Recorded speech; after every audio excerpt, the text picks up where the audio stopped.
അപ്പം ഞാൻ അന്ന് രാവിലെ പ്രാർത്ഥിച്ചുകൊണ്ടിരുമ്പോൾ എന്നോട് മാതാവ് പറയുന്നുണ്ട്, നീ ധൈര്യമായിട്ട് ജോലിക്ക് പോയിക്കോ, നിനക്ക് ഒരു പ്രശ്നങ്ങളും വരില്ല എന്ന് പറഞ്ഞിരുന്നു.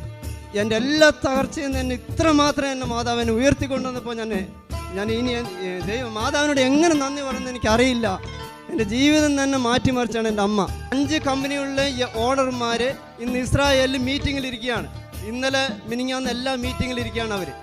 പക്ഷെ ഞാൻ വന്നിരിക്കുന്നത് എൻ്റെ അമ്മയുടെ അടുത്താണ്. പക്ഷേ അവർക്ക് അവിടെ ഇതുവരേക്കും ഒരു ഓർഡർ പോലും ആ ബയേഴ്സ് കൊടുത്തിട്ടില്ല.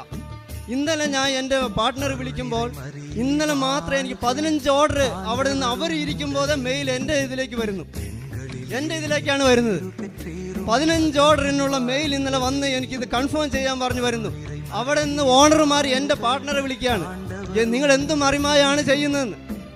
കാരണം ഞാൻ ഇന്ന് മാതാവിൻ്റെ അടുത്താണ് വന്നേക്കുന്നത്.